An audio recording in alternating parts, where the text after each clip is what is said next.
So the Unrivaled Basketball League is here, and we're going to be talking about it. We're going to be talking about what level of players we are probably going to see, and we're also going to be talking about whether or not I think that Caitlin Clark should do it.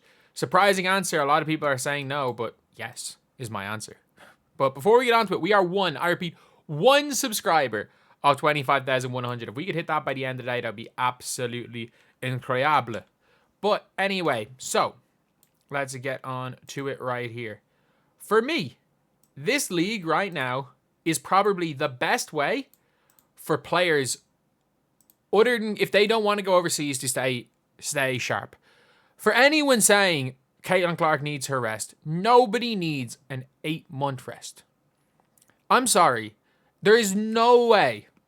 The discipline you need to have an 8-month rest, 8 months, and then come back in game shape is crazy. It's there's no way. Like, people are not meant for that. And by the way, going straight from a WNBA season into an overseas season and straight into another WNBA season, that's not the best thing in the world either. I'm not going to lie. And if people are saying, like, Caitlin Clark should go overseas, it's like, she probably shouldn't.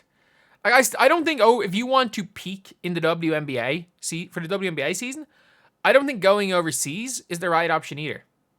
But we've seen from Aaliyah Boston that if you underestimate this offseason, you can come and you can show up out of shape. You can very easily show up out of shape. And when you're Caitlin Clark, who relies so much on your physical conditioning, like, her conditioning is better than any other guard in this league.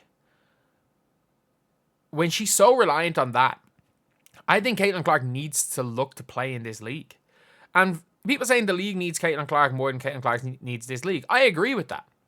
But Caitlin Clark also needs to be able to play basketball. And whether it's a 3-on-3 setting, whether it's... And we've all seen what she's done. She's historically a great rookie. Anyone saying there's even a race for Rookie of the Year is just like, it's just a media thing at this stage. It's just because they don't want the MVP race and the Rookie of the Year race to be over at the midway point. Like, unless one of A'ja Wilson or Caitlin Clark gets injured or the Monstars take their talent and they forget how to play basketball, they're both winning their respective awards. It's nothing on, like, Fee Collier's had an unbelievable season. It's nothing on that. A'ja Wilson just had one of the greatest ever historical seasons. She might have the greatest ever historical season. And it's the same with Angel Reese. She's had a brilliant year. Caitlin Clark you could argue that outside of, you could even argue that she's had the greatest rookie year ever. It's an argument that can be made. You might be saying, but Candace Parker won MVP. Yeah, Candace Parker didn't have A'ja Wilson doing what A'ja Wilson's doing her year of winning MVP. Like, Candace Parker's rookie year, I just want to show the stats, what she averaged. You are not winning MVP with 18.5 points and 9.5 rebounds a game. And 3 assists, 1 steal, 2 blocks a game. That is not winning you MVP. Like, they are not even Stewie numbers, and she might not be top 5. Like, they are numbers that you're like, they're fine. They're good numbers. She was MVP as a rookie. Cool. And also the Sparks were the 3rd seed in their conference. They were the 5th best team in the W. So it's not like the Sparks were this unbelievable winning machine. They were good. They were above 500. They were a good team. And she won MVP with those stat lines. So don't get it twisted. No one's winning MVP. No rookie's ever win an MVP in this A'ja Wilson year. But if you're talking about who should be in the MVP race, I'd say it's first A'ja, 2nd Fee, 3rd probably Sabrina, 4th Stewie, 5th Caitlin. Yeah. Caitlin's better than Alyssa Thomas this year. Maybe Kat Copper, but I'd put Caitlin 5. So I think that's how good the rookie race is, or how good a rookie year she's had. But when it comes to this league, it's all about long term, and is this going to keep you sharper than not playing basketball? And I think the answer is yes.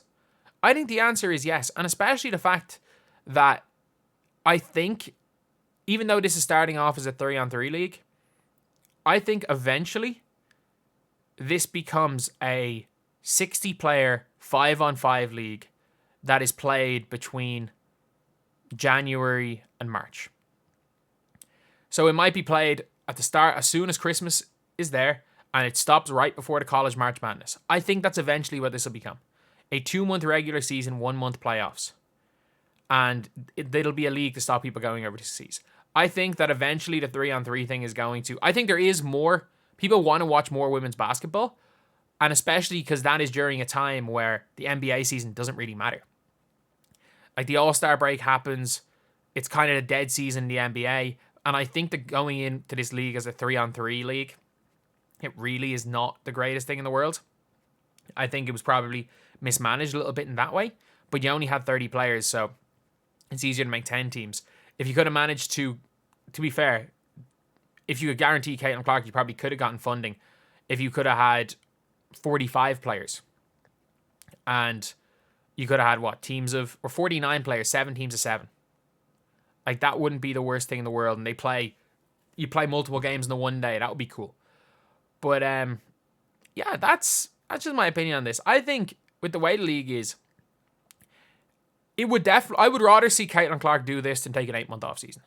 If you're asking me, because the only reason for her not competing in this league is she needs to show it to these WNBA players. And in reality, it's the dumbest reason to not do something. At the end of the day, the only thing that matters is that Caitlin Clark ends up being as good a player as she could possibly be. And if this league is going to help her, just keep up with some sort of sharpness, help her stay fit, help her get used to a little bit of the basketball. It means she can try new things out in this league before going into the WNBA season. And look, I'd be saying, oh, her teammates are going to, or other players are going to figure out what she does.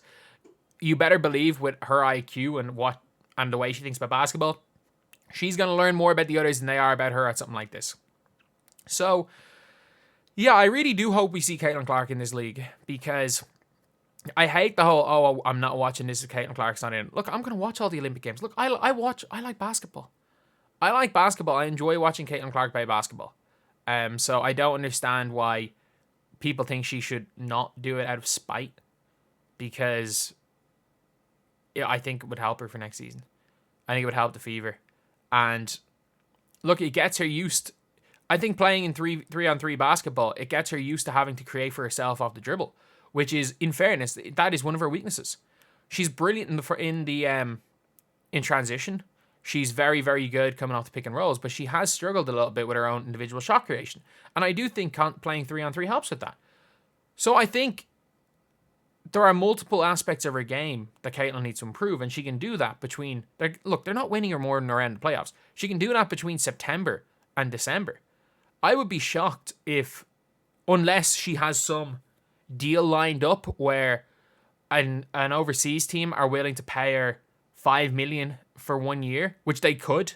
Like, with how much money are in some of these leagues, I would not be surprised to see a team based in Turkey, I see a Fenerbahce, give her 3 or 4 million at least for the year, because they already have Satu signed up, they already have Emma Miesemann. Obviously, they're going to be losing Fee Collier. They're probably going to lose Kayla McBride to this league, so maybe they will go and break the bank for Caitlin Clark, but you just never know. So anyway, that is the video. I would like to see Caitlin Clark in this league. I know a lot of people don't. Thank you guys for watching. Please like, comment, and subscribe.